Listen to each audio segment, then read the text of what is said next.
ठीक है बेटे। इसका नेक्स्ट जो क्वेश्चन है देखें, रवि's क्लास हैज 18 बॉयज। रवि की क्लास में कितने बॉयज हैं? 18 एंड 12 गर्ल्स। कितनी लड़कियां हैं? 12 गर्ल्स हैं। ठीक है। What is their percentage? जैसे सपोज करो अगर आपकी क्लास है, ठीक है ना, आपकी क्लास में 18 बॉयज हैं, लड़के कितने हैं? 18 और गर्ल्स कितनी है? 12। आपको बताना है कि परसेंटेज में कि कितने परसेंट लड़के हैं और कितनी परसेंट लड़कियां हैं। तो हम लोग जानते हैं किसी भी नंबर को हम लोग परसेंटेज में कन्वर्ट कर सकते हैं। फॉर्मूला क्या होता है आपका? देखो, अगर आपको कभी भी परसेंटेज निकालना है तो परसेंटेज के लिए आपको बताया मैंने, तो जब मैं मार्क्स देते कैसे देती है, टोटल नीचे और जितने आए हैं वो ऊपर। तो यहां पर आपका आएगा टोटल, यहां पर आएगा पार्ट और इनटू में 100 टोटल। तो आप मुझे बताएं टोटल कितने बच्चे हैं? 30। और हमें परसेंटेज किसका निकालना है? बॉयज का भी निकालना है और गर्ल्स का भी निकालना है। क्लियर हो गया? तो हम पार्ट उसका रखेंगे। तो इसको करने का जो तरीका वो क्या होगा, देखें, सॉल्यूशन लिखे। पहले नंबर ऑफ बॉयज, बॉयज कितने हैं? 18। Then number of girls, girls कितनी है? 12। अब दोनों को ऐड कर दो, तो टोटल नंबर ऑफ स्टूडेंट, कितने स्टूडेंट हैं टोटल? ये हो गया आपका 30। अब आप निकालो परसेंटेज ऑफ बॉयज। किसकी परसेंटेज निकालनी है आपको? बॉयज की। सो फॉर्मूला हम लोग जानते हैं क्या होगा, टोटल नीचे, तो टोटल कितना है? 30। क्लियर है? और आपको परसेंटेज किसकी निकालनी है? बॉयज की। तो पार्ट मतलब बॉय का पार्ट, बॉय का पार्ट कितना है? 18। तो हम यहाँ पे लिखेंगे 18 और मल्टीप्लाई किससे कर देंगे? 100 से। सो 0 to 0 कैंसिल, 3 1 the 3, 3 6 the 18 और 6 को 10 से आप मल्टीप्लाई करोगे कितना आएगा? 60%। क्लियर हो गया ये? ठीक है। अब आपको परसेंटेज किसका निकालना है? Percentage of girls. तो परसेंटेज ऑफ गर्ल्स देखते हैं। गर्ल्स का पार्ट कितना है? 12। टोटल कितना है? 30 और मल्टीप्लाई किससे कर देंगे? 100 से। 0 to 0 कैंसिल, 3 1 the 3, 3 4 the 12 और 4 10 the 40%। इसका मतलब बॉयज की परसेंटेज कितनी है? 60 और गर्ल्स की परसेंटेज कितनी है? टोटल 100% होता है ना। देखो 60%, 40%, 100%। भाई दोनों को मिलाकर ही तो बनेगा नंबर ऑफ टोटल। तो क्लियर हो गया आप लोगों को कैसे करना है? तो आपको कोई भी नंबर्स दे रखे हो उसे परसेंटेज बनाने का सिंपल तरीका है, क्या करना है? टोटल नीचे, जिसका परसेंटेज निकालने के लिए बोलेगा उसे ऊपर और मल्टीप्लाई कैसे कर देंगे? 100। क्लियर हो गया आपको? सो ये क्वेश्चन आप उतार लेंगे। अब नेक्स्ट क्वेश्चन हम देखते हैं।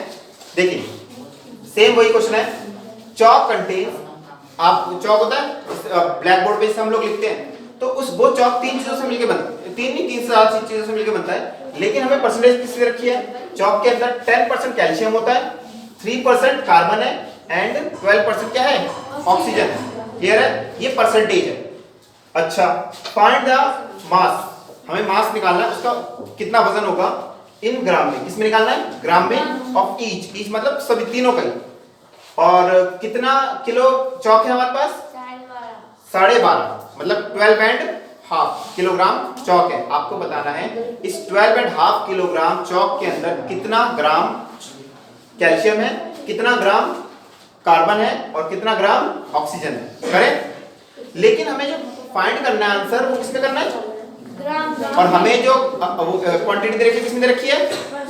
किलोग्राम। बेटे किलोग्राम, यहाँ देखो टोटल। भाई जब हम परसेंटेज में चेंज करेंगे टोटल कहाँ रखना है? नीचे ना, हाँ है ना, टोटल यहाँ। लेकिन यहाँ पर आपको अमाउंट निकालना, ध्यान दो इन दोनों क्वेश्चन में डिफरेंस है। डिफरेंस क्या है? यहाँ पर हमने परसेंटेज में बदला था, लेकिन यहाँ परसेंटेज में नहीं बदलना।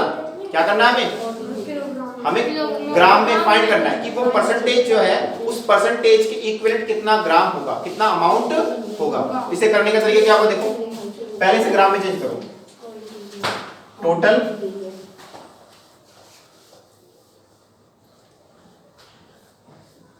क्वांटिटी या वेट कर लो। Total weight of chalk. तो चॉक का टोटल वेट कितना होगा? देखो इसे अगर आप लिखेंगे कितना होगा ये 12 1/2 kg, इसे चेंज करो 12 to the 24 और 120 5 upon में 2। अब 1 किलोग्राम में कितने ग्राम होते हैं 1000। तो अगर आपको किलोग्राम को ग्राम में चेंज करना हो तो इसे क्या कर देंगे मल्टीप्लाई किससे कर देंगे 1000 से। अब ये चेंज हो गया किसमें ग्राम में, चेंज कर दे चलो करो 2 1 2 2 5 10 2 0 बच गए 2 0 यहाँ लगा देंगे। अब मल्टीप्लाई 25 को 5 से करेंगे तो 125 और फिर 2 0 इतना ग्राम। ठीक है टोटल वेट आ गया आपका। ठीक है अब आपको निकालना है वेट ऑफ कैल्शियम, मतलब 12,500 मतलब 12,500 ग्राम्स में कितना ग्राम कैल्शियम है, ये अगर आपको निकालना है तो आपको सिंपल क्या करना है जो भी टोटल क्वांटिटी होती है उसको मल्टीप्लाई कर देंगे इसके परसेंटेज से। तो आप मुझे बताओ कैल्शियम का परसेंटेज कितना है 10। सो 10 और परसेंटेज को रिमूव करने पे डिनोमिनेटर में कितना आता है 100 2 0 to 2 0 कैंसिल तो आपका आ गया 1250 ग्राम। नेक्स्ट वेट ऑफ कैल्शियम के बाद नेक्स्ट क्या है आपका कार्बन कितना है कार्बन का परसेंटेज 2 0 to 2 0 कैंसिल मल्टीप्लाई करो 3 5 to 15 15 का 5 कैरी 1 3 to the 6 और 1 7 3 1 the 3 375 ग्राम। तो ये मैंने निकाला वेट ऑफ कैल्शियम, ये वेट ऑफ कार्बन। सिमिलरली आपको क्या निकालना है वेट ऑफ ऑक्सीजन। तो ये बात क्लियर हो गया आपको। अगर आपको देखो ध्यान से पार्ट दे रखे हैं और आपको परसेंटेज में बदलना है तो इस तरीके से हम करेंगे, लेकिन आपको परसेंटेज दे रखा है और हर पार्ट की कितना कितना क्वांटिटी होगा ये निकालना है तो आप इस मेथड को फॉलो करोगे। क्लियर होगा दोनों, क्लियरिटी समझ में आ रही है आप लोगों को। परसेंट अगर आपको परसेंटेज में बदलना है तो टोटल नीचे जिसका परसेंटेज निकालना है ऊपर और मल्टीप्लाई 100। लेकिन अगर आपको परसेंटेज दे रखा है परसेंटेज से आपको पार्ट में बदलना है कि कितना वेट कितना ग्राम होगा या कितना पैसे होंगे, उसके करने के लिए क्या करना है टोटल को आप जो भी परसेंटेज है उससे क्या कर देंगे मल्टीप्लाई कर देंगे। क्लियर हो गया या नहीं हुआ? आप इसे उतार लें। ठीक है फिर आगे बढ़ते हैं। जो हमारा नेक्स्ट क्वेश्चन है 55% of the students in a school are girls, मतलब कोई एक स्कूल है जिसमें 55% क्या है गर्ल्स है। आपको करना है सारा जो डेटा उसे आप लिख लो। तो यहां पर आपका आ जाएगा एक स्कूल में स्टूडेंट्स होंगे और स्टूडेंट्स में या तो बॉयज होंगे या फिर कौन होगा गर्ल्स। ठीक है और 55% students in a school are girls, 55% girls है। ठीक है तो बॉयज कितने होंगे 45%। तो 100 minus 40 55 that means 40 but total percentage 100 होता है ना, तो टोटल परसेंटेज में से अगर गर्ल्स का परसेंटेज हम माइनस कर दें कौन सा परसेंटेज आएगा बॉयज का परसेंटेज आएगा। क्लियर है? चलिए आगे बढ़ते हैं। What percent of the boys are boys of the students are boys, तो हमने निकाल लिया बॉयज का परसेंटेज क्या है।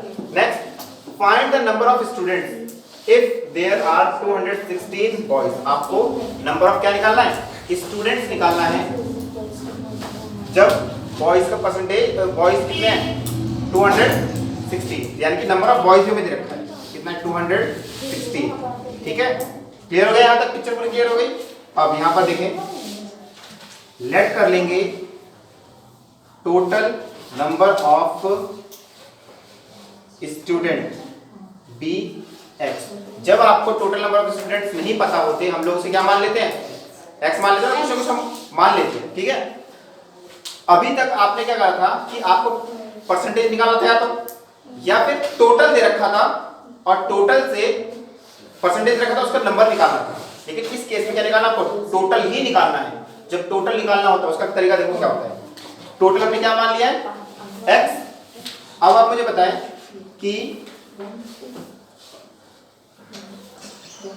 ये टोटल है, टोटल में अगर मैं मल्टीप्लाई करता हूं 45 अपॉन में 100, क्या मल्टीप्लाई कर रहा हूं मान लो कि किसी स्कूल में कुछ बच्चे हैं 1000 बच्चे मान लेते हैं और उनमें से बॉयज हैं 45% 45%, तो आप क्या करोगे अगर मैं आपसे पूछूं उस 1000 बच्चों में से कितने लड़के हैं, क्या करते हैं? अभी समझाया था, परसेंटेज से नंबर में बदलने के लिए क्या करते हैं? अगर मुझे परसेंटेज पता है और टोटल नंबर पता है तो हम क्या करते हैं? तो मल्टीप्लाई करते हैं। अभी तो एक क्वेश्चन कराया था मैंने, टोटल चौक था, याद है चौक वाला क्वेश्चन जो कराया था? तो टोटल चौक था, उसमें हमने क्या कर दिया, अगर कार्बन की पूछे कितना कार्बन होगा तो कार्बन का परसेंटेज क्या कर दिया? मल्टीप्लाई। फिर हमसे कैल्शियम का परसेंटेज पूछा तो हमने क्या कर दिया? टोटल में कैल्शियम का परसेंटेज क्या कर दिया? मल्टीप्लाई कर दिया। सिमिलरली हमें यहाँ भी करना है। टोटल कितना है यहाँ पर हमने माना? अगर x में मैं मल्टीप्लाई कर रहा हूँ किसका परसेंटेज? बॉयज का, तो इक्वल्स टू में यहाँ पर जो भी आएगा क्या होगा? Number of boys. भाई टोटल तो x है, टोटल क्या है हमारा? अगर x में टोटल में हम जिस परसेंटेज को मल्टीप्लाई करते हैं नंबर भी उसी का ही आता है। अगर मैं टोटल में बॉयज का परसेंटेज मल्टीप्लाई करूँ तो नंबर भी किसका आएगा? बॉयज का। कितने बॉयज हैं टोटल? 216, 216। मैंने गर्ल्स का परसेंटेज क्यों नहीं मल्टीप्लाई किया? क्योंकि गर्ल्स का परसेंटेज तो है लेकिन गर्ल्स कितनी है वो मेरे पास गिवन नहीं है। बात समझ आया नहीं? तो टोटल में आप जिस परसेंटेज को मल्टीप्लाई करते हो उसी का ही नंबर आता है। क्लियर हो गया या नहीं? ठीक है, x को आप यही रहने दो, 216 एज इट इज यहाँ रहेगा। 45 अपॉन यहाँ 100 यहाँ मल्टीप्लाई हो रहा है, सेकंड साइड जाके क्या हो जाता है? रेसिप्रोकल। तो 100 अपॉन में कितना आ जाएगा आपका? 45। सो आप इसे आप सॉल्व करेंगे, जो भी आपका आंसर आएगा वो x की वैल्यू, x मतलब टोटल नंबर ऑफ स्टूडेंट्स होगा। करके देखें, 5 से करते हैं, 5 टू द 10 0, 5 9 द 45, 9 से कैंसिल करने की कोशिश करते हैं डायरेक्ट, 9 1 9, 9 2 18, तो कितना बचा? 19 20 21, 3 बचे, 3 रिमेनिंग है तो 36 हो गया। 4 9 4 द 36। अब इसे मल्टीप्लाई करो, 24 को 2 से करेंगे हमारा आएगा 68, सॉरी 48 और 480। तो ये आपका टोटल नंबर ऑफ स्टूडेंट्स है। क्लियर हो गया है नहीं हुआ? अगर आपको टोटल नहीं पता होता कभी भी तो टोटल को हम क्या मानते हैं? x मानते हैं, और फिर टोटल में जिस परसेंटेज को मल्टीप्लाई करेंगे उसी का ही नंबर हम यहाँ पर लिखते हैं। तो यही होता है। अगर मान लो कि मेरे पास टोटल सपोज करो कि मेरे पास राइस है, 5 किलोग्राम राइस है, ठीक है। कोई मुझसे बोल रहा है कि मेरे को आप मुझे, या 5 किलोग्राम में मैं मान लेता हूँ मेरे पास 10 किलोग्राम राइस है। कितने किलोग्राम राइस है? और कोई मुझसे कह रहा है मुझे 5 किलोग्राम आप दे दो क्या? 50 किलोग्राम दे दो, 50% आप दे दो। 50% देने का मतलब क्या हुआ? अगर आपको पता लगाना है कि 10 किलो का 50% कितना होता है तो आप क्या करोगे? 50% को 10 से क्या कर दोगे? मल्टीप्लाई कर दो। क्लियर हो गया ये बात? सेम ऐसी है, टोटल में हमेशा जिस परसेंटेज को मल्टीप्लाई करते हैं उसी का नंबर यहाँ पर आता है। चलिए नेक्स्ट क्वेश्चन देखते हैं हम लोग। यहाँ पर क्या बोला गया है? If 10% is deducted from a bill. एक बिल था कोई, ठीक है, एक बिल था, बिल में से कुछ पैसा डिडक्ट हो गया, तो यानी कुछ पेड भी होगा। पेड मतलब पैसे देना, पेड मतलब क्या होता है? पैसे देना, और डिडक्ट मतलब होता है कुछ उसमें से कम हो जाना, निकालना नहीं, कम हो जाना। बात समझ आया नहीं? आप जैसे मान लो मेरे पास कोई बिल आया, उसने बोला कि 5% डिस्काउंट है, तो डिस्काउंट में वो जो 5% का जो पैसा है वो क्या हो जाता है? कम हो जाता है, बढ़ जाता है? कम हो जाता है। तो ज्यादा डिस्काउंट के लिए जो दुकानों में डिस्काउंट होता है पैसे क्या हो जाते हैं? थोड़े से कम, ठीक है। सो यहाँ पर है 10% डिडक्शन है, तो डिस्काउंट कितने का है? 10%, मतलब उसने पे कितना क्या होगा फिर? भाई टोटल में से डिडक्शन वाला परसेंटेज माइनस कर दो, कितना परसेंट पे किया होगा उसने? 90% पे किया होगा। अब ये जो है 7200, ये बिल नहीं है, क्या कह रहा है इसके लिखा है 7200 रिमेनिंग टू बी पेड। 7200 कौन सा वाला अमाउंट है? जो पेड करना है, डिस्काउंट वाला नहीं। कौन सा है? लिखा है remain to be paid. Paid मतलब देना है, तो देना कितना है? 7200। तो पूछा how much is the bill, तो बताओ बिल कितना था? टोटल मतलब बिल मतलब क्या हो गया? टोटल। तो टोटल का हम क्या मानेंगे? x, ठीक है, और x यहां लिखोगे let total bill be x, और अब मुझे क्या करना पड़ेगा? x है, x के साथ मैं कौन से वाले परसेंटेज को मल्टीप्लाई करूं, इस वाले परसेंटेज को, इस वाले परसेंटेज को, किसको, इसको, क्योंकि इसी का नंबर हमें दे रखा है, करेक्ट है। तो 90% इक्वल्स टू 7200। तो x को मैं इसको यहाँ कर रहा हूँ, यहाँ स्पेस नहीं मेरे पास, x को आप यहीं छोड़ दो, 90/100 जब सेकंड साइड जाएगा तो 7200 मल्टीप्लाई 100 अपॉन में क्या जाएगा यहाँ पे 90, 0 to 0 कैंसिल, 9 में 9, 9 8 जा 72 और 0, ये आपका आ गया 8000। मतलब कितने का बिल था, 8000 रुपीज का बिल था, जिसमें से 10% डिस्काउंट हुआ है और 7200 अभी भी देना। अगर कोई आपसे, चलो अगर आपसे पूछ ले कि कितने परसेंट का डिस्काउंट हुआ है, कितने परसेंट का, तो निकाल सकते हैं, क्या करेंगे। अगर आपसे पूछा गया है कि कितने परसेंट डिडक्शन हुआ है, तो डिडक्शन को निकालने के लिए हम क्या करते हैं, परसेंटेज को मल्टीप्लाई किससे कर देंगे, टोटल से। भाई किसी भी परसेंटेज को अगर नंबर में बदलना हो तो किससे मल्टीप्लाई किया जाता है हमेशा, तो टोटल कितना है मेरे पास 8/1000। अगर 10% को 8000 से मैं मल्टीप्लाई कर दूं तो आपका क्या आ जाएगा,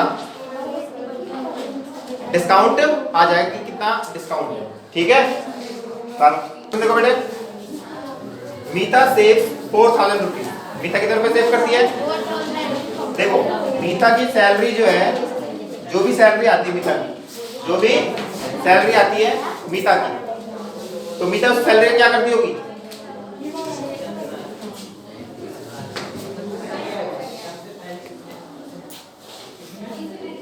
काम कर रहा है, सैलरी होती है।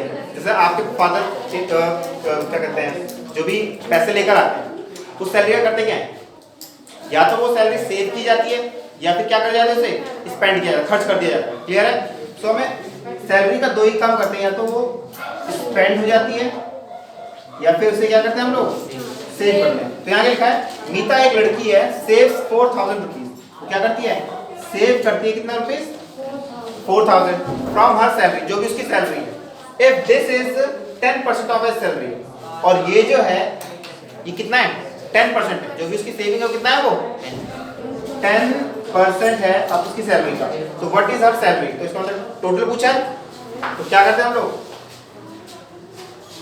लेट क्या करेंगे, टोटल सैलरी बी एक्स, और एक्स के साथ किस परसेंटेज को मल्टीप्लाई करेंगे, ये सेविंग का परसेंटेज है, सेविंग का परसेंटेज अगर मल्टीप्लाई कर रहे हैं तो जो सेकंड साइड में क्या लिखना पड़ेगा, जो सेविंग है, सेविंग कितनी है उसकी 4000, तो ठीक है 0 to 0। एक काम करो, आप यहाँ कैसे मत करना, x मैं यहाँ पे कर रहा हूँ, यहाँ पे स्पेस नहीं है, x को आप यहीं छोड़ देंगे, 4000 as it is, 10/100, second side जाके क्या हो जाएगा मल्टीप्लाई में, 100/में 10। आपको पता है ये x का जो भी मल्टीप्लाई में होता है सेकंड साइड जाकर वो रेसिप्रोकल हो जाता है, क्या होता है, रेसिप्रोकल हो जाता है, ठीक है। तो कैंसिल करते हैं, 0 to 0 कैंसिल, अब मल्टीप्लाई करो, 4 1 2 3 4, कितना आ गया ये 40,000, x की वैल्यू कितनी आ गई 40,000। इसके बाद उसकी जो सैलरी है वो सैलरी कितनी है 40,000 है, क्लियर हो गया। इस तरीके से आप सारे वर्ड प्रॉब्लम कर सकते हैं। सो हमारा लास्ट क्वेश्चन है ये, लोकल क्रिकेट टीम, एक क्रिकेट की टीम है, ठीक है, प्लेड 20 मैचेस, कितने मैच खेले उसने 20, तो 20 क्या है, टोटल मैच है या फिर पार्ट है, किसी भी मैच में क्या होता है, अगर आप कोई मैच खेलते हो तो क्या होता है, जल्दी बताएं, कोई भी आप अगर मैच खेलते हो तो उसका रिजल्ट क्या आता है, या तो उसे विन करते हो या फिर क्या करते हो उसे लूज। तो अगर हम मैच खेल रहे हैं तो हम दो चीज हो सकती है, या तो हम क्या करेंगे विन, या फिर हम क्या करेंगे लूज, ठीक है ना। सो यहाँ पर विनिंग परसेंटेज कितनी रखी है 25%, और लॉस परसेंटेज हमें निकालना है, तो टोटल कितना परसेंट होता है 100, और 100 में से अगर मैं जीतने वाले परसेंटेज माइनस कर दूं तो कौन सा परसेंटेज निकलेगा, हारने वाला, यानी कि 25% मैच जीते और 75% मैच क्या कर गए हार गए, टोटल कितने मैच खेले इसने 20, तो यहाँ पे देगा 20। तो याद रखना यहाँ पर कभी ऐसा मत ले लेना कि टोटल x ले लोगे, समझ में आया नहीं आया भाई। यहाँ पर तो आपको टोटल नहीं पता था ना, यहाँ पर सैलरी कितनी है टोटल, लेकिन यहाँ पर तो टोटल मुझे पता है, यस और नो। याद रखना है आपको इसका कि अगर हमें टोटल नहीं पता तो टोटल को हम क्या मानते हैं x, लेकिन जहाँ पे टोटल पता है पहले से मुझको, तो मैं चाहता हूँ टोटल में परसेंटेज को क्या कर दो, मल्टीप्लाई कर दो, नंबर आ जाता है। अगर आपसे पूछा है नंबर ऑफ मैचेस 1, कितने मैच जीती है, तो टोटल कितने मैच है 20, और कितने परसेंट मैच जीती है 25%, तो टोटल को 25% से क्या कर देंगे मल्टीप्लाई, तो आपको पता चल जाएगा कि 20 में से कितने मैच वो जीते हैं।